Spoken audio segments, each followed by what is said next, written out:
السلام علیکم ورحمۃ اللہ وبرکاتہ۔ نحمدہ ونصلی علی رسولہ الکریم، اما بعد۔ الحمدللہ آج یہ سیرت کی تیسری کلاس ہے۔ اس سے پہلے کی 2 کلاسز کے اندر ہم لوگوں نے سب سے پہلے میں نے آپ کے سامنے رکھا تھا کہ ہم سیرت کیوں پڑھتے ہیں۔ دوسرے میں نے اللہ کے نبی صلی اللہ علیہ وسلم کے بعثت سے پہلے یا آپ کی اس دنیا میں آنے سے پہلے کے جو عرب کے حالات تھے وہ آپ کے سامنے بتائے۔ سب کے ذہن میں ہے وہ باتیں؟ میں نے آپ کے سامنے بتایا تھا کہ وہاں پر قومیں کون کون سی رہتی تھی، حکومت کون سی تھی، مذاہب کون سے تھے، اور عرب کے سماجی حالات اس وقت کیا تھے، ان کے سماجی برائیاں کیا تھی اور سماجی اچھائیاں کیا تھی۔ آپ کو یاد ہے سب کو؟ ٹھیک ہے۔ اس کے بعد آج کی کلاس کے اندر انشاءاللہ کوشش یہ ہوگی، اللہ تعالیٰ مجھے جتنی طاقت ہے، طبیعت آج زیادہ خراب ہے، پھر بھی اللہ تعالیٰ سے دعا، اللہ تعالیٰ جتنا میں سوچ کر یا لکھ کر لائیں، اللہ تعالیٰ مجھے بیان کرنے کی توفیق عطا فرمائے۔ آپ کے سامنے مجھے آج جو بیان کرنا ہے وہ ہے اللہ کے نبی صلی اللہ علیہ وسلم کی پیدائش سے لے کر آپ کا نکاح جب حضرت خدیجہ رضی اللہ تعالیٰ عنہ سے ہوا تھا تب تک کے مختصر سے حالات آپ کے سامنے رکھنے ہیں انشاءاللہ، جس کی سب سے پہلی شروعات ہم کریں گے اللہ کے نبی صلی اللہ علیہ وسلم کے نسب سے۔ نسب سمجھتے ہیں آپ کسے کہتے ہیں؟ آپ کے ابا کا نام، دادا کا نام، یعنی آپ سے لے کر پیچھے کے جتنے لوگ ہوتے ہیں اس پورے سلسلے کو کیا کہا جاتا ہے عربی کے اندر؟ نسب۔ کیا کہا جاتا ہے؟ نسب۔ جیسے اللہ کے نبی صلی اللہ علیہ وسلم کا نسب جا کر ملتا ہے حضرت ابراہیم سے۔ کن سے ملتا ہے؟ حضرت ابراہیم سے۔ پر وہاں تک کا آپ کا جو سلسلہ ہے اس کے اندر مورخین نے اختلاف کیا ہے، یعنی مورخین کا کہنا ہے کہ اس کے اندر بیچ میں جو کچھ نام آتے ہیں ان ناموں کے سلسلے میں اختلاف ہے، پر آپ صلی اللہ علیہ وسلم کا وہ سلسلہ جس پر کسی کا اختلاف نہیں ہے وہ عدنان تک کا سلسلہ میں آپ کے سامنے رکھوں گا، اور آپ اس کو آگے جا کر نیٹ پر سرچ بھی کیجئے گا اور لکھ کر اپنی کاپی کے اندر ایک چارٹ بنا کر رکھیے گا تاکہ یہ بات آپ یاد کر سکیں، یعنی کم سے کم اتنے نام تو آپ کو یاد ہونا چاہیے۔ جیسے اگر آپ نسب کی بات کریں تو آپ اس کو لکھتے چلیے۔ سب سے پہلے محمد بن عبداللہ لکھا آپ نے، بن عبد المطلب، بن ہاشم، بن عبد مناف، بن قصی، بن کلاب، بن مرہ، بن کعب، بن لوئی، بن غالب، بن فہر، بن مالک، لکھا مالک تک آپ نے، بن مالک، بن نضر، بن کنانہ، بن خزیمہ، بن مدرکہ، بن الیاس، بن مزر، بن نزار، بن معد، بن عدنان۔ میں ریپیٹ کروں ایک بار، واپس سنیے گا آپ۔ محمد بن عبداللہ بن عبد المطلب بن ہاشم بن عبد مناف بن قصی بن کلاب بن مرہ بن کعب بن لوئی بن غالب بن فہر بن مالک بن نضر بن کنانہ بن خزیمہ بن مدرکہ بن الیاس بن مدر بن نزار بن معد بن عدنان۔ یہ اللہ کے نبی صلی اللہ علیہ وسلم کا نسب ہے جو عدنان تک ملتا ہے۔ عدنان تھے حضرت اسماعیل کے اولاد سے، حضرت اسماعیل کس کی اولاد تھے؟ حضرت ابراہیم علیہ السلام کی۔ تو کم سے کم اللہ کے نبی کا اتنا سلسلہ تو ہمیں یاد ہونا ہی چاہیے۔ یہ اللہ کے نبی کا کیا ہے؟ نسب ہے۔ کیا ہے یہ؟ نسب ہے۔ اب ایک چیز جانتے ہیں، اللہ رب العالمین نے اللہ کے نبی صلی اللہ علیہ وسلم کو بہت اعلیٰ نسب میں پیدا کیا تھا۔ کس میں پیدا کیا تھا؟ بہت اعلیٰ نسب، یعنی اس وقت عرب کے اندر جتنے نسب چلا کرتے تھے ان میں سب سے زیادہ عزت والے لوگ، سب سے زیادہ شرافت والے لوگ، سب سے زیادہ وہ لوگ جن کا مقام اور مرتبہ بہت اونچا تھا، وہ کون سا قبیلہ تھا؟ اللہ کے نبی صلی اللہ علیہ وسلم کا قبیلہ، جسے بنو ہاشم کہا جاتا تھا۔ کیا کہا جاتا تھا؟ بنو ہاشم۔ آپ کے قبیلے کو کیا کہا جاتا تھا؟ بنو ہاشم۔ آپ جانتے ہیں پہلی چیز اگر آپ اس کو نوٹس کریں کہ اللہ کے نبی صلی اللہ علیہ وسلم کو اللہ تعالیٰ نے اتنا اعلیٰ نسب کیوں دیا تھا یہ نسب؟ تو اس کی پہلی وجہ آپ لکھیے، اس لیے دیا تھا کیونکہ عرب کے اندر نسب کی بہت عزت تھی. عرب کے اندر نسب کی، آپ جانتے ہیں صرف عربیوں کی یہ خاصیت ہے کہ ان کے پاس پورا شجرہ ہوتا ہے. کیا ہوتا ہے؟ شجرہ. یعنی ان کے ابا کون تھے، دادا کون تھے، دادا کے ابا، ان کے ابا، ان کے ابا، ان کے ابا، یہ پورا سلسلہ. آج ہم لوگ حدیث پڑھتے ہیں کہ نہیں پڑھتے؟ بھائی حدیث کو اگر ہم بولتے ہیں صحیح حدیث ہے تو کس بنیاد پر بولتے ہیں؟ کہ اس کی جو پوری چینل ہے اس کے نام ہمیں پتا ہونا چاہیے اور وہ چینل کے اندر سارے صحیح لوگ ہونا چاہیے. تو یہ سلسلہ کہاں سے آیا؟ یہ عربیوں سے آیا. کہاں سے آیا؟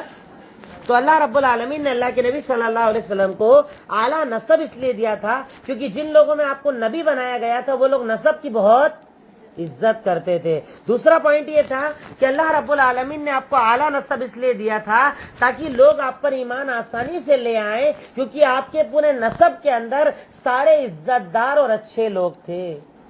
سارے عزت دار اور اچھے لوگ تھے. جیسے اگر آپ بات کریں، جیسے میں نے آپ کے سامنے نام بتایا محمد، آپ کے والد کا نام کیا تھا؟